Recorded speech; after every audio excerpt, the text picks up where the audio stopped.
de Zbigniew Brzezinski. La supremacía estadounidense y sus imperativos geoestratégicos. Año, 1997. Traducción. Mónica Salomón González. Producción, Alejandro Concha Gajardo. www.alejandroconcha.com. Capítulo 2. El tablero euroasiático. Para los Estados Unidos, Eurasia es la principal recompensa geopolítica. Durante medio milenio, los asuntos mundiales estuvieron dominados por las potencias y pueblos euroasiáticos que luchaban entre sí por el dominio regional y que aspiraban al poder global. En la actualidad, una potencia no euroasiática ostenta la preeminencia en Eurasia y la primacía global de los Estados Unidos depende directamente de por cuánto tiempo y cuán efectivamente puedan mantener su preponderancia en el continente euroasiático. Se trata, evidentemente, de una situación temporal. Pero su duración y lo que le siga es de importancia fundamental no solo para el bienestar de los Estados Unidos sino para la paz mundial en general. El surgimiento repentino de la primera y única potencia global ha creado una situación en la que un igualmente rápido fin de su supremacía, ya sea debido a una retirada estadounidense del mundo o a la emergencia súbita de un rival triunfante, produciría una situación de inestabilidad internacional generalizada y llevaría a la anarquía global. El politólogo de Harvard Samuel P. Huntington ha afirmado audazmente y con razón que un mundo sin la primacía estadounidense será un mundo con más violencia y desorden y con menos democracia y crecimiento económico que un mundo en el que los Estados Unidos sigan teniendo más influencia que cualquier otro país en la forma que tomen los asuntos globales. El mantenimiento de la primacía internacional de los Estados Unidos es esencial para el bienestar y la seguridad de los estadounidenses y para el futuro de la libertad, la democracia, las economías abiertas y el orden internacional en el mundo. 3. En este contexto, la manera en que los Estados Unidos gestionen Eurasia resulta crucial. Eurasia es el mayor continente del planeta y su eje geopolítico. La potencia que domine Eurasia podrá controlar 2 de las 3 regiones del mundo más avanzadas y económicamente más productivas. Un simple vistazo al mapa sugiere también que el control sobre Eurasia supondría, casi automáticamente, la subordinación de África, volviendo geopolíticamente periféricas a las Américas y a Oceanía con respecto al continente central del mundo, véase el mapa de la página 41. Alrededor del 75% de la población mundial vive en Eurasia y la mayor parte de la riqueza material se concentra también en ella, tanto en sus empresas como en su subsuelo. Eurasia es responsable de alrededor del 60% del Producto Nacional Bruto del mundo y de alrededor de las 3/4 partes de los recursos energéticos conocidos, véanse las tablas de las páginas 42-43. Eurasia es también el lugar donde están situados la mayor parte de los estados del mundo políticamente activos y dinámico. Después de los Estados Unidos, las siguientes 6 economías más importantes y los siguientes 6 países cuyos gastos en armamento militar son más elevados están localizados en Eurasia. Todas las potencias nucleares reconocidas excepto una y todas las encubiertas excepto una están situadas en Eurasia. Los 2 aspirantes más poblados del mundo a la hegemonía regional y a la influencia global son euroasiáticos. Todos aquellos estados potencialmente susceptibles de desafiar política o económicamente la supremacía estadounidense son euroasiáticos. El poder euroasiático acumulado supera con creces al estadounidense. Afortunadamente para los Estados Unidos, Eurasia es demasiado grande como para ser una unidad política. Eurasia es, por lo tanto, el tablero en el que la lucha por la primacía sigue jugándose. Aunque la geoestrategia, la gestión estratégica de los intereses geopolíticos puede ser comparada al ajedrez, en el tablero euroasiático, con su forma más o menos ovalada, juegan no solo 2 sino varios jugadores, cada uno de ellos con una cantidad de poder diferente. Los jugadores centrales están situados al oeste, al este, al centro y al sur del tablero. Tanto el extremo occidental como el extremo oriental del tablero contienen regiones densamente pobladas, organizadas en varios estados poderosos sobre un espacio relativamente congestionado. En la pequeña periferia occidental de Eurasia el poder estadounidense se despliega directamente. El territorio del lejano oriente es el centro de un jugador cada vez más poderoso e independiente que controla una población enorme, mientras que el territorio de su enérgico rival limitado a varias islas cercanas entre sí y la mitad de una pequeña península del lejano oriente, proporcionan una base al poder estadounidense. Extendido entre los extremos occidental y oriental hay un vasto espacio medio escasamente poblado que en la actualidad es políticamente inestable y que está fragmentado desde el punto de vista organizativo. Ese espacio estaba ocupado antes por un poderoso rival de los Estados Unidos y que amenazaba la preeminencia de estos, un rival cuya meta era empujar a los Estados Unidos fuera de Eurasia. Al sur de esa gran meseta central euroasiática se encuentra una región políticamente anárquica pero rica en recursos energéticos que tiene gran importancia tanto para los estados euroasiáticos occidentales como para los orientales y en cuyo extremo sur hay un aspirante a la hegemonía regional muy poblado. Este amplio tablero euroasiático de forma extraña que se extiende desde Lisboa a Vladivostok proporciona el escenario para el juego. Si el espacio medio es progresivamente empujado hacia la órbita en expansión del oeste, en la que los Estados Unidos tienen la preponderancia, si la región sur no queda sujeta a la dominación de un único jugador y si el este no se unifica de una manera que conduzca a la expulsión de los Estados Unidos de sus bases costeras, entonces puede decirse que los Estados Unidos prevalecerán.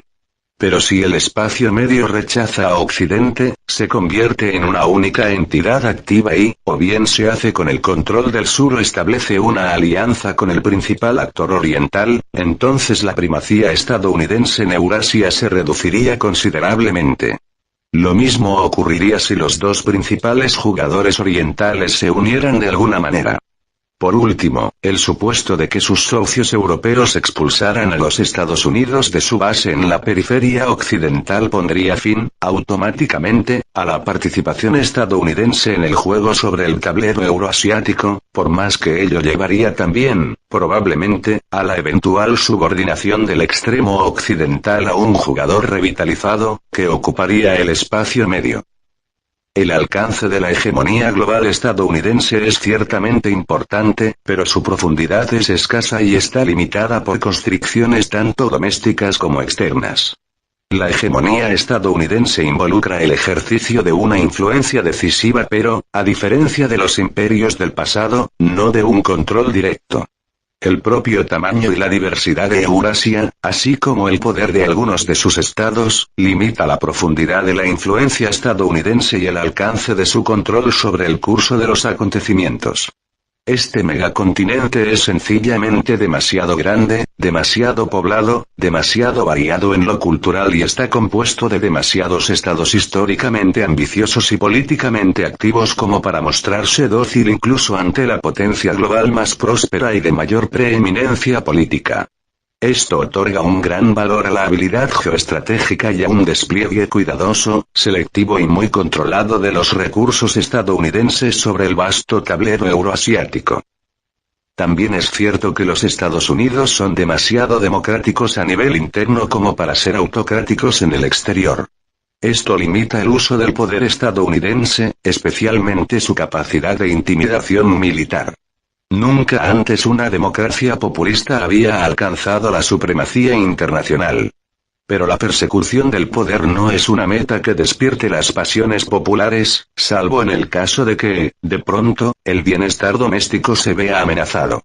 Los esfuerzos económicos, es decir, el gasto en defensa, y los sacrificios humanos, las bajas, incluso las de soldados profesionales, necesarios son poco compatibles con los instintos democráticos.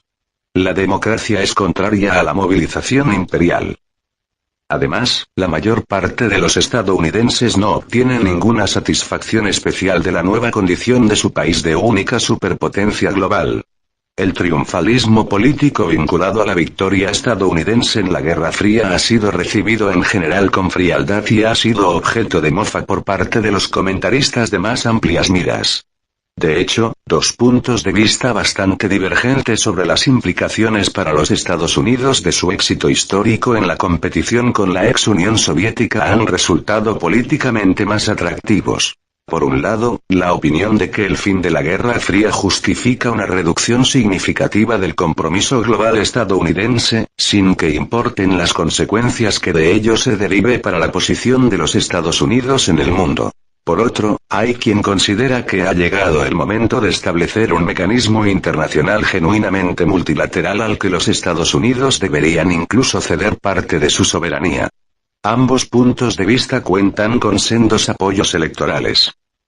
Los dilemas a los que se enfrenta el liderazgo de los Estados Unidos se ven agravados por los cambios en el carácter de la propia situación global. El uso directo del poder tiende actualmente a sufrir mayores limitaciones que en el pasado. Las armas nucleares han reducido considerablemente la utilidad de la guerra como instrumento de la política o incluso como amenaza. La creciente interdependencia económica entre las naciones hace que la explotación política del chantaje económico sea menos efectiva. Por lo tanto, las maniobras, la diplomacia, el establecimiento de coaliciones, la cooptación y el despliegue deliberado de los propios recursos políticos se han convertido en los ingredientes clave para ejercer con éxito el poder geoestratégico en el tablero euroasiático. Geopolítica y geoestrategia. El ejercicio de la primacía global estadounidense ha de ser sensible al hecho de que la geografía política sigue siendo un aspecto muy importante en los asuntos internacionales. Se dice que Napoleón afirmó cierta vez que conocer la geografía de una nación equivale a conocer su política exterior. Nuestra valoración de la importancia de la geografía política debe adaptarse, sin embargo, a las nuevas realidades del poder. Durante casi toda la historia de los asuntos internacionales, el control territorial constituyó el foco de los conflictos políticos. La autosatisfacción por la adquisición de un mayor territorio y el sentimiento de carencia nacional por la pérdida de tierras sagradas han sido las causas de la mayor parte de las guerras más sangrientas que estallaron desde la ascensión del nacionalismo. No resulta exagerado afirmar que los imperativos territoriales han sido el principal impulso de los comportamientos agresivos de los Estados-naciones. También se construyeron imperios mediante la cuidadosa toma y mantenimiento de posesiones geográficas vitales, tales como Gibraltar, el Canal de Suez o Singapur, que sirvieron como puntos de estrangulamiento o ejes en un sistema de control imperial. La manifestación más extrema de la vinculación entre nacionalismo y posesión territorial está en los casos de la Alemania nazi y del Japón imperial. Los esfuerzos para construir el Reich de los 1000 años fueron mucho más allá del objetivo de reunir a todos los pueblos germanohablantes bajo un único techo político y se centraron también en el deseo de controlar los graneros de Ucrania, así como otros territorios eslavos, cuyas poblaciones serían las encargadas de proporcionar trabajo esclavo barato a la potencia imperial dominante.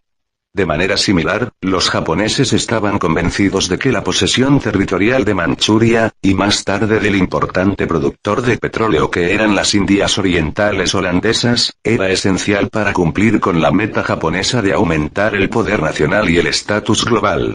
Igualmente, durante años, la definición de la grandeza nacional rusa se equiparó a la adquisición de territorios, e incluso a fines del siglo XX la insistencia rusa en mantener el control sobre un pueblo no ruso como el checheno, que vive en torno a un oleoducto de importancia vital, ha sido justificada con el argumento de que ese control es esencial para que Rusia mantenga su estatus de gran potencia. Los Estados-naciones siguen siendo las unidades básicas del sistema mundial. Aunque el declive del nacionalismo de las grandes potencias y el desvanecimiento de la ideología hayan reducido el contenido emocional de la política global al tiempo que las armas nucleares introdujeron importantes restricciones en el uso de la fuerza, la competencia basada en la territorialidad sigue dominando los asuntos mundiales, por más que actualmente sus formas tiendan a ser más civilizadas. En esa competencia, la situación geográfica sigue siendo el punto de partida para la definición de las prioridades externas de los Estados-naciones y el tamaño del territorio nacional sigue siendo también uno de los principales indicadores de estatus y poder.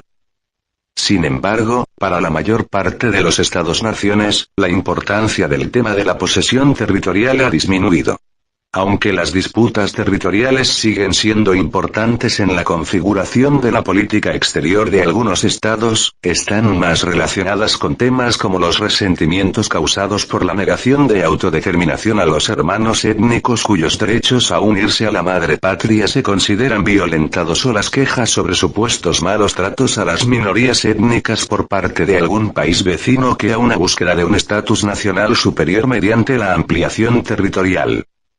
Las élites nacionales gobernantes han ido reconociendo cada vez más que existen factores diferentes a los territoriales que son más cruciales en la determinación del estatus internacional de un Estado o del grado de su influencia internacional.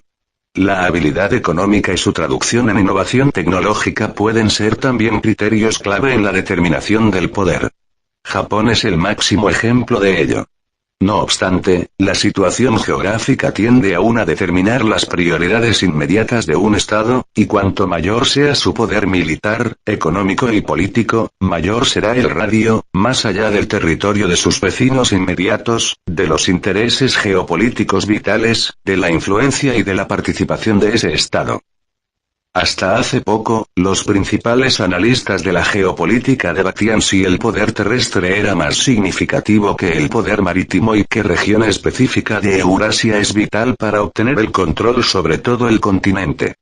Uno de los más destacados, Harold Mackinder, inició la discusión a principios de este siglo con sus conceptos sucesivos sobre el área pivote euroasiática, que incluía toda Siberia y gran parte de Asia Central, y, más tarde, del Eardland, zona central, europeo centro-oriental como el trampolín vital para la obtención del dominio continental.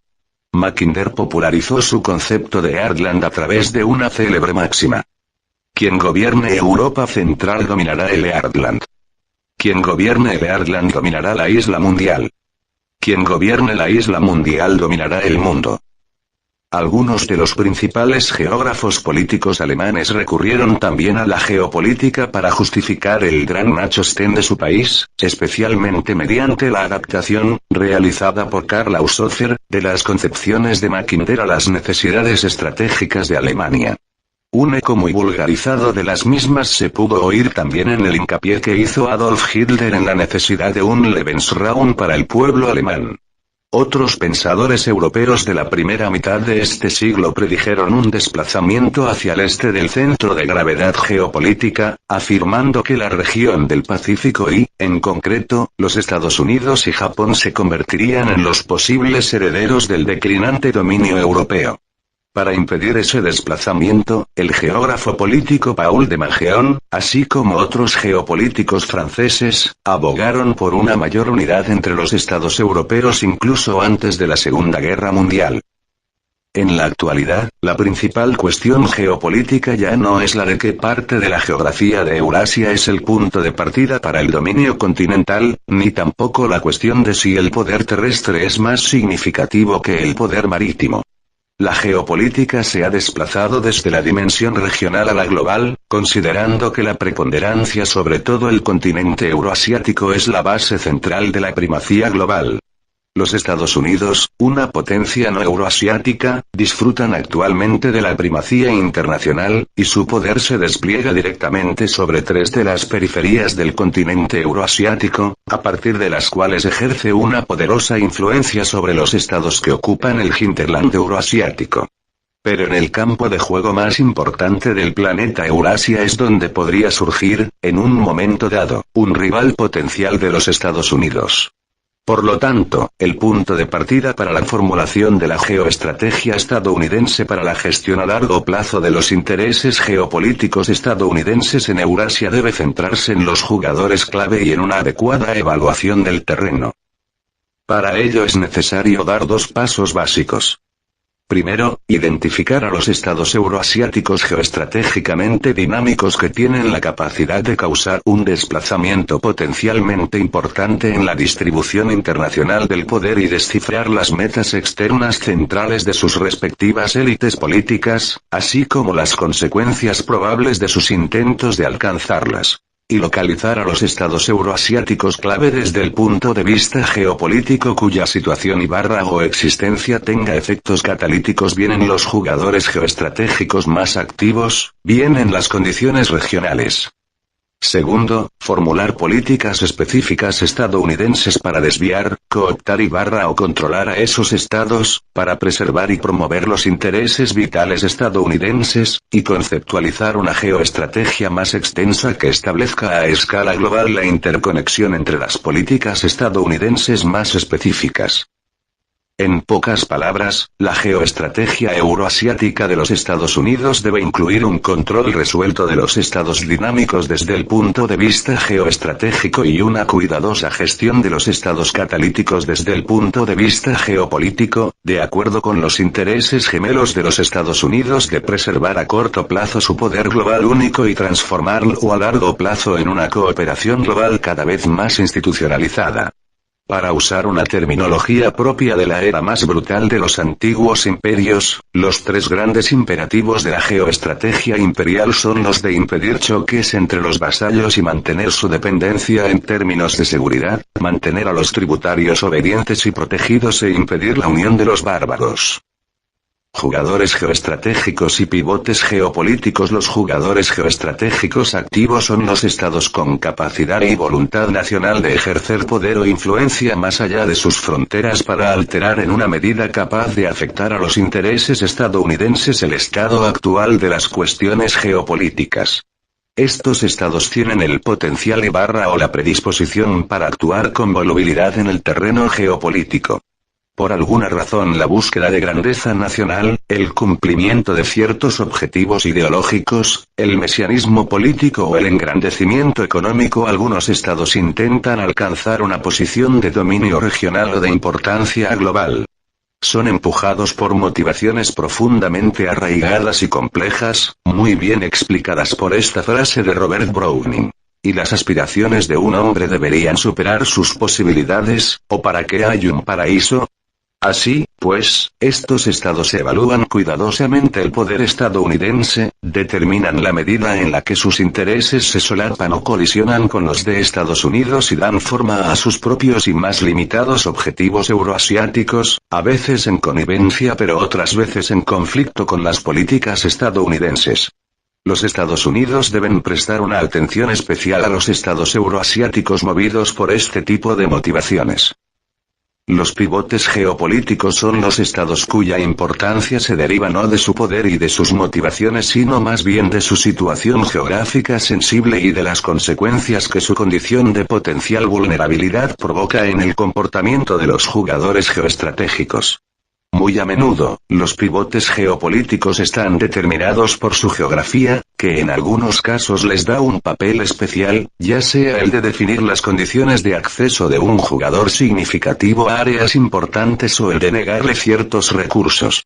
En algunos casos, un pivote geopolítico puede actuar como un escudo defensivo para un estado vital o incluso para una región.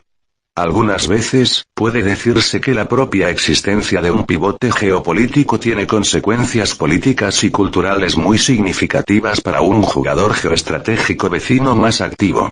Identificar y proteger a los pivotes geopolíticos euroasiáticos clave de la posguerra fría es también, por lo tanto, un aspecto crucial para la geoestrategia global estadounidense. También debe tenerse en cuenta desde un principio que, aunque todos los jugadores geoestratégicos tienden a ser países importantes y poderosos, no todos los países importantes y poderosos son automáticamente jugadores estratégicos. Así, pues, mientras que resulta relativamente sencillo identificar a los jugadores geoestratégicos, la omisión en la lista que sigue de algunos países de importancia evidente puede requerir una mayor justificación. En las circunstancias globales actuales, al menos 5 jugadores geoestratégicos clave y 5 pivotes geopolíticos, de los que 2 podrían quizás también considerarse en cierto modo como jugadores, pueden ser identificados en el nuevo mapa político de Eurasia. Francia, Alemania, Rusia, China e India son jugadores principales y activos, mientras que Gran Bretaña, Japón e Indonesia, que sin duda son países muy importantes, no pueden ser considerados como tales. Ucrania, Azerbaiyán, Corea del Sur, Turquía e Irán desempeñan el papel de pivotes geopolíticos extremadamente importantes, aunque tanto Turquía como Irán son, en alguna medida dentro de sus capacidades más limitadas, también activos desde el punto de vista geoestratégico.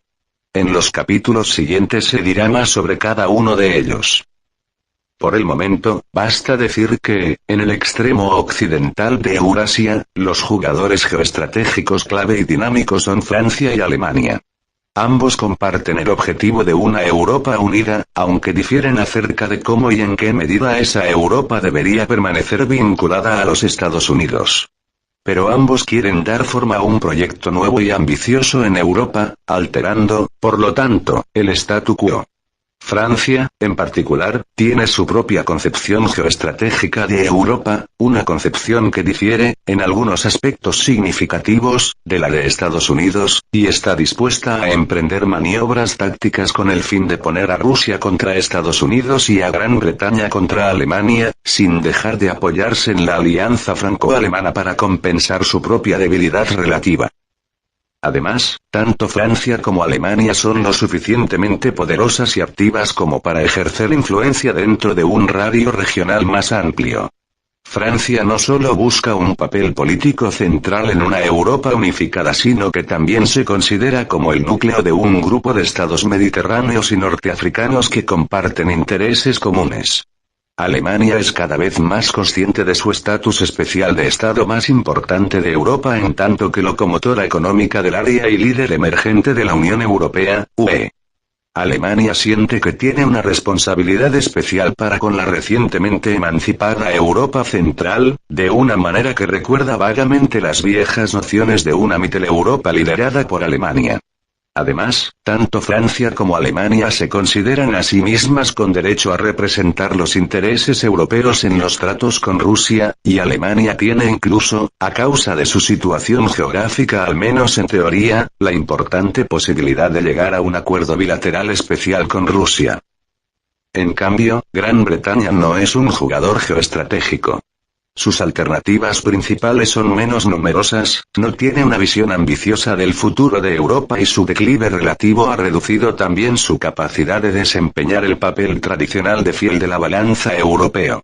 Su ambivalencia con respecto a la unificación europea y su apego a una decadente relación especial con Estados Unidos han hecho que el papel de Gran Bretaña sea cada vez más irrelevante en lo que respecta a las principales opciones del futuro de Europa. En gran medida, Londres se ha autoexcluido del juego europeo. Sir Roy Denman, un ex alto funcionario británico de la Comisión Europea, recuerda en sus memorias que ya en la Conferencia de Messina de 1955, que anticipó la formación de una Unión Europea, el portavoz oficial británico afirmó sin ambajes a los aspirantes a arquitectos de Europa allí reunidos: no hay ninguna posibilidad de llegar a un acuerdo sobre el futuro tratado que están ustedes discutiendo. En caso de llegarse a un acuerdo, no hay ninguna posibilidad de que el tratado sea aplicado. Y en caso de aplicarse, sería totalmente inaceptable para Gran Bretaña y Oregon bonne chance. Más de 40 años más tarde, esas palabras siguen siendo la definición esencial de la actitud británica básica hacia la construcción de una Europa genuinamente unida. Las reticencias británicas en cuanto a participar en la Unión Económica y Monetaria, que según el calendario establecido entrará en vigor en enero de 1999, reflejan la falta de disposición del país para identificar el destino británico con el europeo. La esencia de esa actitud fue bien resumida a principios de los 90 de la siguiente manera: Gran Bretaña rechaza la meta de unificación política. Gran Bretaña es favorable a un modelo de integración económica basado en el libre comercio. Gran Bretaña prefiere una coordinación en política exterior, seguridad y defensa fuera del marco de la Comunidad Europea. Gran Bretaña no ha maximizado casi nunca su influencia dentro de la C5. No cabe duda de que Gran Bretaña sigue siendo importante para los Estados Unidos. Sigue contando con cierto grado de influencia global en la Commonwealth, pero no es ni una potencia principal inquieta ni está motivada por ideas ambiciosas. Es el apoyo clave de los Estados Unidos, un aliado muy leal, una base militar vital y un socio muy próximo en actividades de inteligencia de máxima importancia. Es necesario alimentar su amistad, pero sus políticas no requieren una atención continua. Es un jugador geoestratégico jubilado que descansa en sus espléndidos laureles y que está bastante poco comprometido con la gran aventura europea de la que Francia y Alemania son los principales actores. Los demás estados europeos de tamaño medio, la mayoría de los cuales son miembros de la OTAN o de la Unión Europea, o bien siguen el liderazgo estadounidense, o bien se alinean tranquilamente detrás de Alemania o de Francia. Sus políticas no tienen un impacto regional más amplio y no están en posición de alterar sus alineamientos básicos. En la etapa actual no son ni jugadores geoestratégicos ni pivotes geopolíticos. Lo mismo ocurre con el Estado centroeuropeo que más posibilidades tiene de convertirse en miembro de la OTAN y de la UE, es decir, Polonia. Polonia es demasiado débil como para ser un jugador geoestratégico y solo tiene una posibilidad: la de integrarse a Occidente.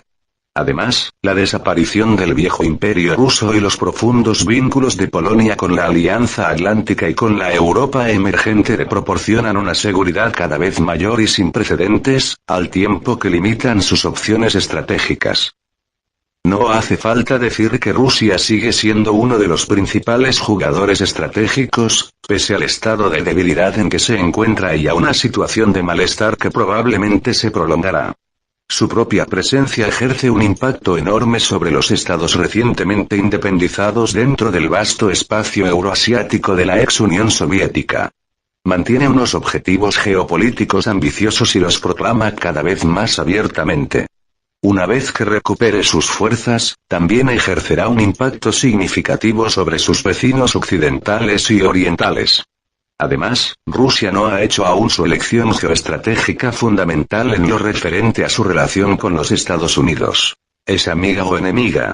Es muy posible que sienta que en ese punto se centran sus alternativas fundamentales en el continente euroasiático. En gran medida, estas dependen de la evolución de su política interna y especialmente en la cuestión de si Rusia se convertirá en una democracia europea o en un imperio euroasiático. En cualquier caso, está claro que sigue siendo un jugador, pese a que haya perdido algunas de sus piezas, así como algunos espacios clave en el tablero euroasiático. De manera similar, la afirmación de que China es uno de los jugadores principales no requiere demasiada argumentación. China ya es un poder regional significativo y susceptible de albergar mayores aspiraciones, dada su historia como potencia importante y su concepción del Estado chino como el centro del mundo. Las opciones que China está ejerciendo ya empiezan a afectar a la distribución geopolítica del poder en Asia, mientras que su ímpetu económico le dará un mayor poder material e incrementará sus ambiciones. El ascenso de una gran China no dejará inactiva la cuestión de Taiwán, y ello influirá inevitablemente en la posición estadounidense en el lejano oriente. El desmantelamiento de la Unión Soviética ha creado también, en el extremo occidental de China, una serie de estados respecto a los cuales los líderes chinos no pueden mantenerse indiferentes. Así, pues, Rusia resultará también muy afectada por la emergencia de una China más activa en la escena mundial. La periferia oriental de Eurasia plantea una paradoja. Japón es, evidentemente, una de las principales potencias en los asuntos mundiales, y la alianza Estados Unidos-Japón ha sido definida a menudo correctamente como la relación bilateral más importante para los Estados Unidos. En tanto que una de las primerísimas potencias económicas del mundo, Japón posee, sin lugar a dudas, el potencial necesario para ejercer un poder político de primera clase. Sin embargo, no lo hace, prefiriendo evitar la tentación de ejercer un dominio regional y actuando, en lugar de ello, bajo la protección estadounidense.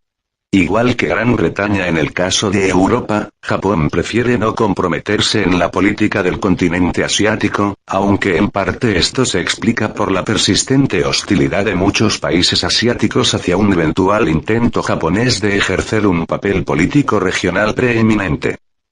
Este perfil político japonés de autocontrol permite, a su vez, que los Estados Unidos desempeñen un papel central en materia de seguridad en el lejano oriente. Japón, por lo tanto, no es un jugador geoestratégico, aunque su evidente potencial para convertirse rápidamente en uno, especialmente si China o Estados Unidos alteraran repentinamente sus actuales políticas, impone a los Estados Unidos la obligación especial de alimentar cuidadosamente la relación bilateral con Japón. Los Estados Unidos no tienen por qué controlar la política exterior japonesa, pero sí deben cultivar muy sutilmente el autocontrol japonés. Cualquier reducción significativa de los vínculos políticos entre los Estados Unidos y Japón ejercería un impacto directo sobre la estabilidad de la región. Es más fácil argumentar los motivos por los cuales Indonesia queda fuera de la lista de los jugadores dinámicos desde el punto de vista geoestratégico. Indonesia es el país más importante del sudeste asiático, pero su capacidad para proyectar una influencia significativa incluso a nivel regional está limitada por el estado relativamente subdesarrollado de la economía indonesia, por sus continuas incertidumbres políticas internas, por la dispersión de su archipiélago y por su vulnerabilidad a los conflictos étnicos, exacerbada por el papel central que ejerce la minoría china en sus asuntos financieros internos. En algún momento Indonesia podría convertirse en un obstáculo importante a las aspiraciones chinas con respecto al sur. Esa eventualidad ha sido reconocida por Australia, que alguna vez mostró temerosa ante el expansionismo indonesio pero que recientemente empezó a cultivar una cooperación más estrecha en materia de seguridad con Indonesia. Sin embargo, hace falta un período de consolidación política y de éxito económico continuado para que Indonesia pueda ser considerada como el actor dominante a nivel regional. En cambio, la India está en vías de establecerse como una potencia regional y se considera a sí misma un jugador global principal en potencia. También se ve a sí misma como rival de China. Ello puede ser una cuestión de sobreestimación de sus propias capacidades a largo plazo, pero la India es, sin lugar a dudas, el estado más poderoso del sur de Asia, con una hegemonía regional de envergadura. Es también una potencia nuclear semisecreta, algo que se esforzó en ser no solo para intimidar a Pakistán sino especialmente para equilibrar la posesión de un arsenal nuclear por parte de China. La India tiene una concepción geoestratégica de su papel regional, tanto con respecto a sus vecinos como en el Océano Índico. Sin embargo, en el momento actual sus ambiciones solo estorban a los intereses estadounidenses en Eurasia de una manera muy periférica, por lo que no constituye, como jugador geoestratégico, una fuente de preocupaciones geopolíticas, al menos en el mismo grado que Rusia o China. Ucrania, un espacio nuevo e importante sobre el tablero euroasiático, es un pivote geopolítico porque su propia existencia como país independiente ayuda a transformar a Rusia. Sin Ucrania, Rusia deja de ser un imperio euroasiático. Una Rusia sin Ucrania podría competir por un estatus imperial, pero se convertiría en un estado imperial predominantemente asiático, más susceptible de ser arrastrado a extenuadores conflictos con los países del Asia Central recientemente salidos de su letargo. En ese caso, estos países estarían resentidos por la pérdida de su reciente independencia y recibirían apoyo de los demás estados islámicos del sur. También sería probable que China se opusiera a cualquier restauración del dominio ruso sobre Asia Central, dado su creciente interés en los estados recientemente independizados de la región. Sin embargo, si Moscú vuelve a hacerse con el control de Ucrania, con sus 52 millones de habitantes y sus importantes recursos, además del acceso al Mar Negro, Rusia volverá a contar automáticamente con los suficientes recursos como para convertirse en un poderoso estado imperial, por encima de Europa y Asia. La pérdida de independencia de Ucrania tendría consecuencias inmediatas para Europa Central, al transformar a Polonia en el pivote geopolítico de la frontera oriental de una Europa unida. Pese a su tamaño limitado y escasa población, Azerbaiyán, con sus vastos recursos energéticos, es también enormemente importante desde el punto de vista geopolítico. Es el corcho de la botella que contiene las riquezas de la cuenca del Mar Caspio y de Asia Central.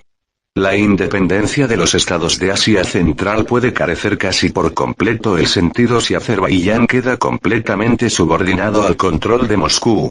Los muy importantes recursos petrolíferos de Azerbaiyán también podrían quedar sometidos al control ruso, una vez anulada la independencia de Azerbaiyán. Un Azerbaiyán independiente, vinculado a los mercados occidentales a través de oleoductos que no atravesaran territorios controlados por Rusia, se convertiría en una importante vía para que las economías avanzadas y consumidoras de energía accedieran a las repúblicas ricas en energía de Asia Central. Casi en la misma medida que en el caso de Ucrania, el futuro de Azerbaiyán y de Asia Central resulta también crucial para definir aquello en lo que Rusia podría o no convertirse. Turquía e Irán pretenden alcanzar cierta influencia en la región del Mar Caspio Asia Central explotando el retraimiento del poder ruso. De ahí que podría considerárseles jugadores geoestratégicos. Sin embargo, ambos estados se enfrentan a serias dificultades domésticas y su capacidad para efectuar desplazamientos regionales significativos en la distribución del poder es limitada. Son además rivales, por lo que cada uno tiende a negar la influencia del otro. En Azerbaiyán, por ejemplo, donde Turquía ha alcanzado un papel influyente, la postura iraní, que proviene del temor que suscita en Irán el desarrollo de unas eventuales inquietudes nacionales azeríes dentro de sus propias fronteras, ha sido de una mayor colaboración hacia Rusia. Sin embargo, tanto Turquía como Irán son, sobre todo, importantes pivotes geopolíticos. Turquía estabiliza la región del Mar Negro, controla el acceso a ella desde el mar Mediterráneo, equilibra a Rusia en el Cáucaso, sigue ofreciendo aún un antídoto contra el fundamentalismo musulmán y es el pilar sur de la OTAN. Una Turquía desestabilizada sería susceptible de provocar una mayor violencia en el sur de los Balcanes, facilitando al mismo tiempo la reimposición del control ruso sobre los estados recientemente independizados del Cáucaso. De manera similar Irán, pese a la ambigüedad de su actitud hacia Azerbaiyán, brinda un apoyo estabilizador en el marco de la nueva diversidad política de Asia Central.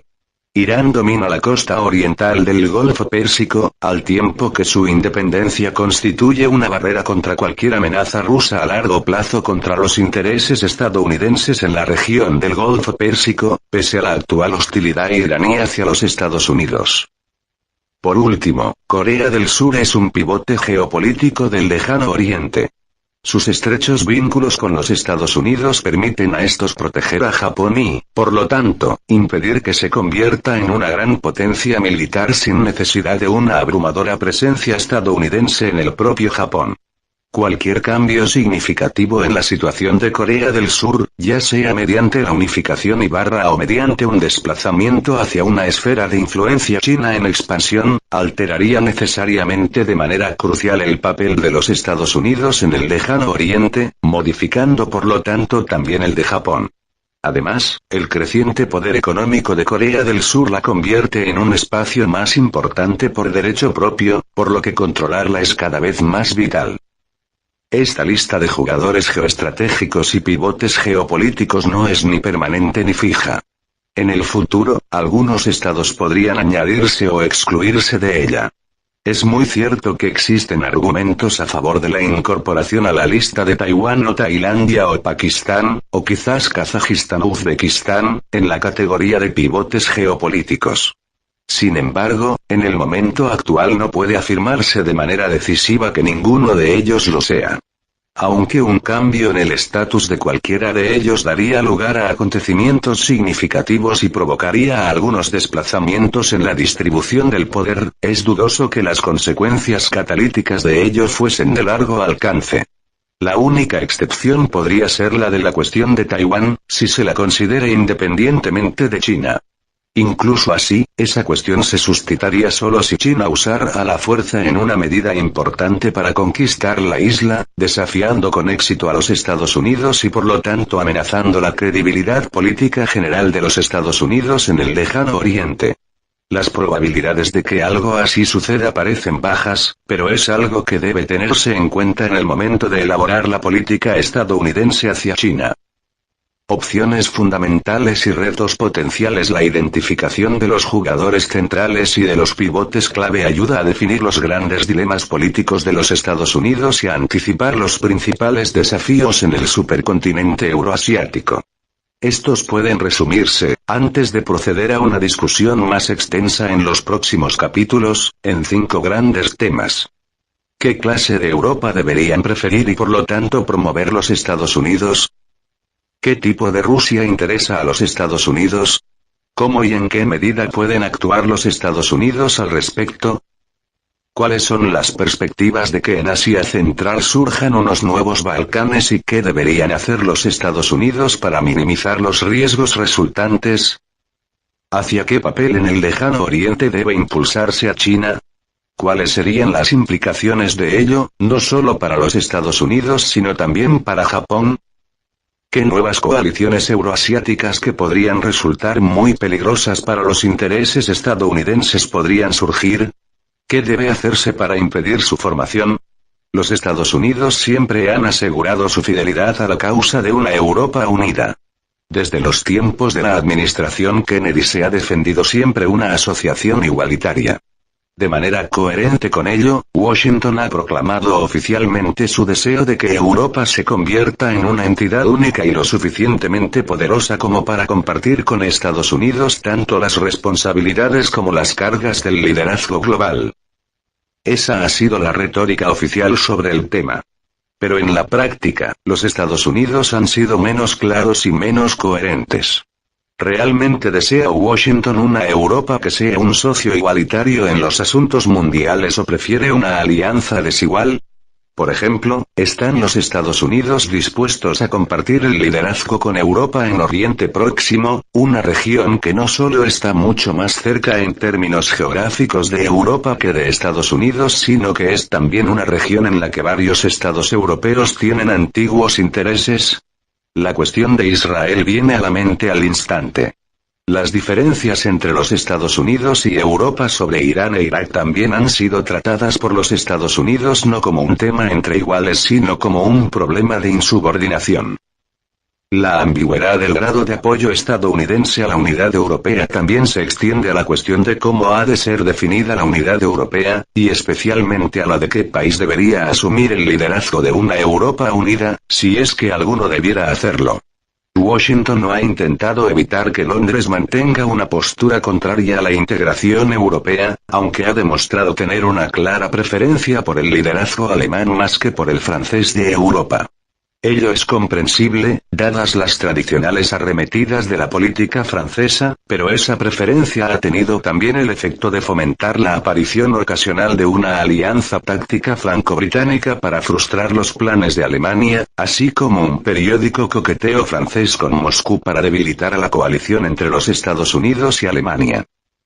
El surgimiento de una Europa realmente unida, especialmente si recibiera un apoyo constructivo estadounidense, requerirá unos cambios significativos en la estructura y los procesos de la Alianza Atlántica, el principal vínculo entre Estados Unidos y Europa. La OTAN proporciona no solo los principales mecanismos para el ejercicio de la influencia estadounidense en los problemas europeos, sino también la base de la presencia militar estadounidense, políticamente crucial, en Europa Occidental. Sin embargo, la unidad europea requerirá que esa estructura se ajuste a la nueva realidad de una alianza basada en dos socios más o menos igualitarios, en lugar de una alianza que, para usar la terminología tradicional, involucra básicamente a una potencia hegemónica y a sus vasallos. Esa cuestión ha sido en gran medida evitada, pese a los modestos pasos dados en 1996 para realzar dentro de la OTAN el papel de la Unión Europea Occidental, UEO, la coalición militar de los países europeos occidentales. Una opción real en favor de una Europa unida obligará, por lo tanto, a una reestructuración de largo alcance de la OTAN y reducirá inevitablemente la primacía estadounidense dentro de la alianza. En pocas palabras, una geoestrategia estadounidense de largo alcance para Europa tendrá que considerar explícitamente los temas de la unidad europea y del establecimiento de una asociación real con Europa. Unos Estados Unidos que realmente deseen una Europa unida y por lo tanto también más independiente tendrán que dar todo su apoyo a aquellas fuerzas europeas que están genuinamente comprometidas con la integración política y económica de Europa. Tal estrategia implicará también acabar con los últimos vestigios de la antiguamente venerada relación especial entre Estados Unidos y el Reino Unido. Una política favorable a una Europa unida llevará también a considerar, aunque de manera conjunta con los europeos, la cuestión, considerablemente sensible, del alcance geográfico de Europa. ¿Hasta dónde debería llegar la ampliación hacia el este de la Unión Europea? ¿Y deberían coincidir los límites orientales de la UE con la frontera oriental de la OTAN?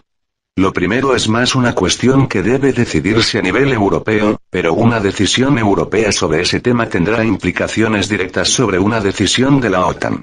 Esta última organización, empero, compromete a los Estados Unidos, y el voto estadounidense en la OTAN sigue siendo decisivo. Dado el creciente consenso sobre lo deseable de admitir a las naciones centroeuropeas tanto en la UE como en la OTAN, el significado práctico de esta cuestión hace que la atención se centre en el futuro estatus de las repúblicas bálticas y quizás también en el de Ucrania.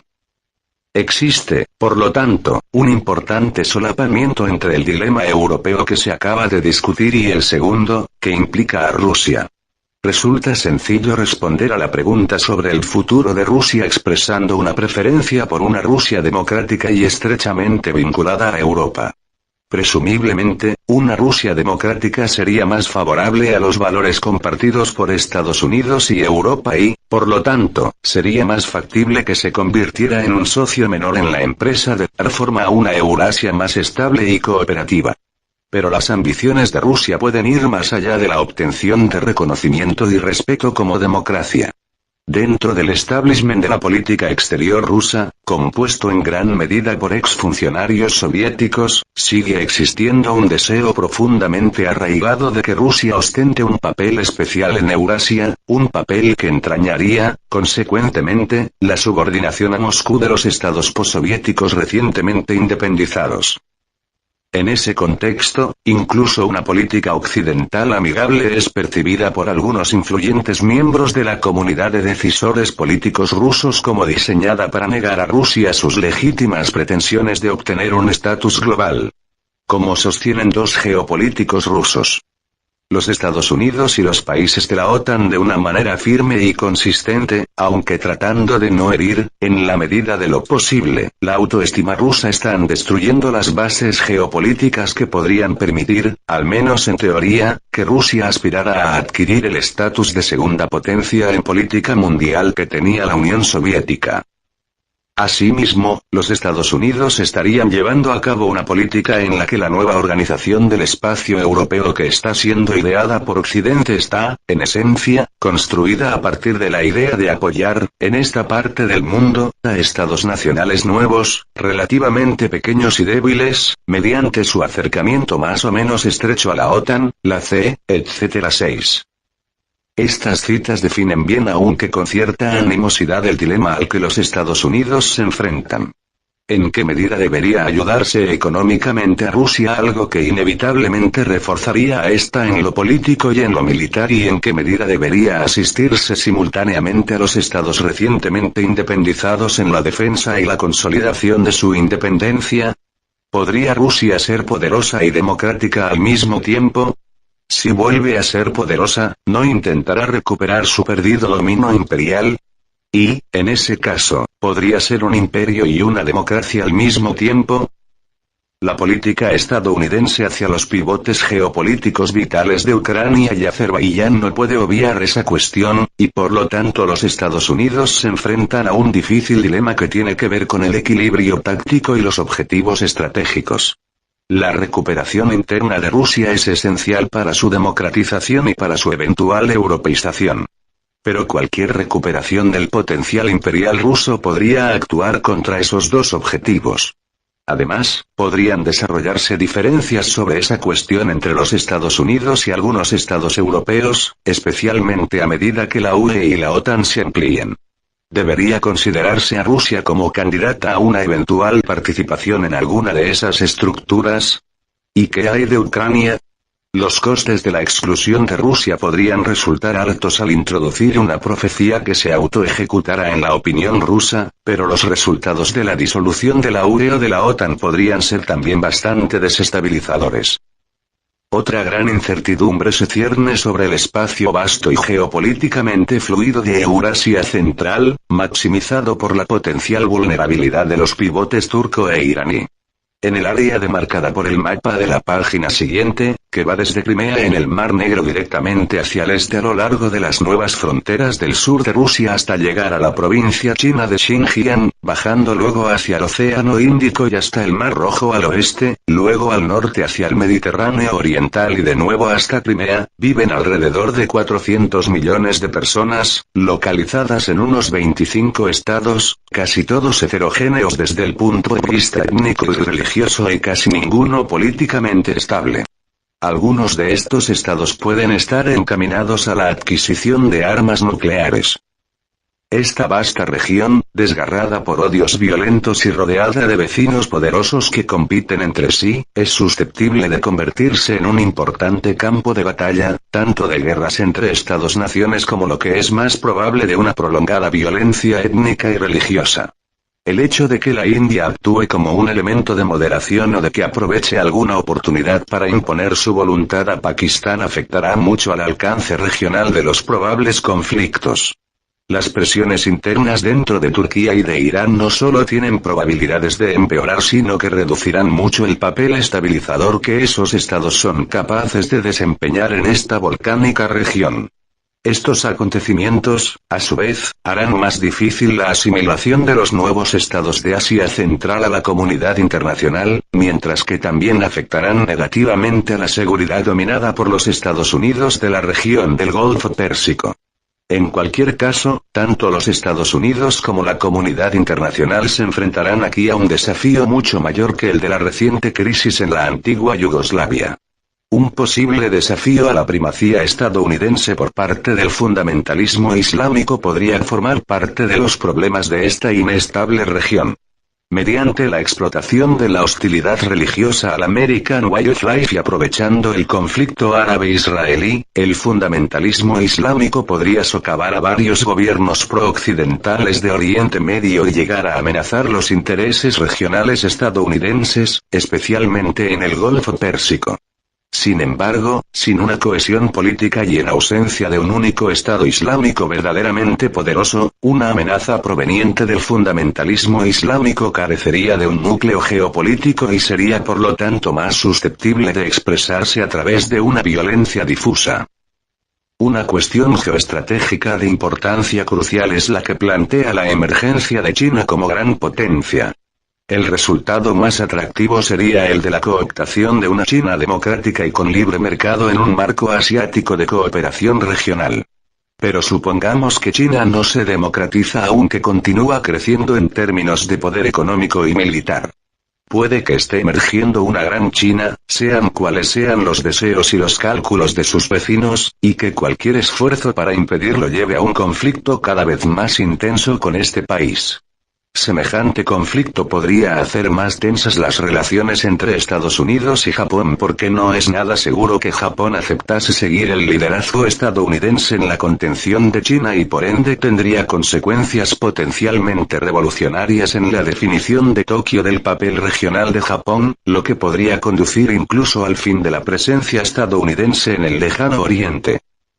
Sin embargo, para llegar a un acuerdo con China habría que pagar un precio. Aceptar a China como una potencia regional no es una mera cuestión de avalar un simple eslogan. Esa preeminencia regional deberá tener un contenido determinado. Para expresarlo de una forma muy directa, ¿cuál sería el tamaño y la ubicación de la esfera de influencia china que los Estados Unidos deberían disponerse a aceptar como parte de una política de cooptación de China para los asuntos mundiales? ¿Qué áreas que actualmente están fuera del radio político chino deberían ser cedidas al territorio del reemergente Celeste Imperio? En ese contexto, el mantenimiento de la presencia estadounidense en Corea del Sur adquiere una especial importancia. Sin él, es difícil concebir que los acuerdos de defensa entre Estados Unidos y Japón mantengan su forma actual, porque Japón debería alcanzar una mayor autosuficiencia desde el punto de vista militar. Pero cualquier movimiento hacia la reunificación de Corea podría dañar el fundamento de la continuada presencia militar estadounidense en Corea del Sur. Una Corea reunificada podría decidir terminar con la protección militar estadounidense. Ese, sin duda, podría ser el precio solicitado por China a cambio de su apoyo decisivo a la reunificación de la península. En pocas palabras, la gestión, por parte de los Estados Unidos, de su relación con China tendrá inevitablemente unas consecuencias directas sobre la estabilidad de la relación triangular de seguridad entre Estados Unidos, Japón y Corea.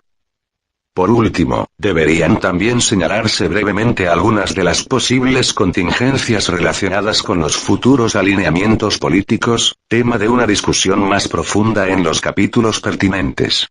En el pasado, los asuntos internacionales estuvieron dominados en gran medida por las luchas entre estados individuales por el dominio regional.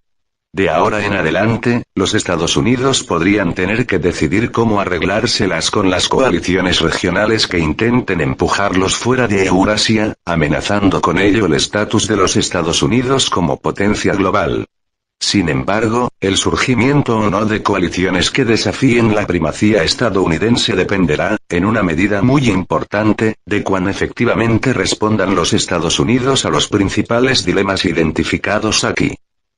El escenario potencialmente más peligroso sería el de una gran coalición entre China, Rusia y quizás Irán, una coalición antihegemónica unida no por una ideología sino por agravios complementarios. Recordaría, por su escala y por su alcance, a la amenaza que planteó, en determinado momento, el bloque sino-soviético, aunque esta vez China sería probablemente el líder y Rusia el seguidor. Evitar esta contingencia, por más remota que pueda ser, requerirá un despliegue simultáneo de habilidad estratégica estadounidense en los perímetros occidental, oriental y sur de Eurasia. Una amenaza geográficamente más limitada pero potencialmente más importante sería la de un eje sino-japonés, a partir de un colapso de la posición estadounidense en el lejano oriente y de un cambio revolucionario en la posición mundial de Japón. Combinaría el poder de dos pueblos extraordinariamente productivos y podría explotar alguna forma de asianismo como doctrina unificadora antiestadounidense. Sin embargo, no parece probable que en el futuro previsible China y Japón formen una alianza, dadas sus experiencias históricas recientes. Y una política estadounidense en el lejano oriente con visión de futuro debería poder prevenir con toda seguridad que semejante eventualidad tenga lugar. También es bastante remota, pero no totalmente excluible, la posibilidad de un gran realineamiento europeo en torno a una colusión germano-rusa o a una entente franco-rusa. Hay precedentes históricos evidentes de ambas, y podrían surgir en el caso de que la unificación europea quedara trenada o en el de que las relaciones entre Europa y Estados Unidos se deterioraran gravemente. Sin duda, en el segundo caso es posible imaginar un acuerdo euro-ruso para excluir a los Estados Unidos del continente. En el momento actual todas esas variantes parecen poco probables. Requerirían no solo una pésima gestión de la política europea de Estados Unidos sino también una importante reorientación por parte de los estados europeos clave. Sea cual sea el futuro, es razonable concluir que la primacía estadounidense en el continente euroasiático será zarandeada por turbulencias y quizás, al menos, por una violencia esporádica. La primacía estadounidense es potencialmente vulnerable a nuevas amenazas, provenientes bien de contendientes regionales, bien de constelaciones noveles. Es posible que el sistema global estadounidense actualmente dominante, dentro del cual la amenaza de guerra no forma parte del juego, se mantenga estable solo en aquellas partes del mundo en las que la primacía estadounidense, guiada por consideraciones geoestratégicas a largo plazo, se apoye en sistemas sociopolíticos compatibles y similares al suyo, vinculados entre sí por los marcos multilaterales dominados por los Estados Unidos.